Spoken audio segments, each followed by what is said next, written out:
everyone, my name is Rupkotha Paul. Today I am going to recite a poem, Mithe Kotha by Shankho Ghosh. লোকেই আমায় ভালোই বলে দিব্যি চলন সই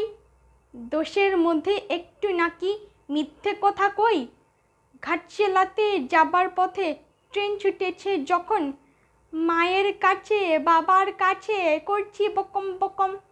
হঠাৎ দেখি মাঠের মধ্যে চলন্ত সব গাছে এক এক রকম ভঙ্গি ফোটে এক এক রকম নাচে ও মা দেখো নৃত্যনাট্য যেই বলেছি আমি মা বকে দেয় বড্ড তোমার বেড়েছে ফাজলামি চিড়িয়াখানার নাম জানো তো আমার সেজ মেশর আদর করে দেখিয়েছিলেন পশু রাজ্যের কেশর কদিন পরে চুন খসানো দেয়াল জুড়ে একই ঠিক অবিকল সেই রকমই মূর্তি যেন দেখি ক্লাসের মধ্যে যেই বলেছি সুরঞ্জনার কাছে জানিস আমার ঘরের মধ্যে সিংহ বাঁধা আছে শুনতে পেয়ে দিদিমণি অমনি বলেন শোনো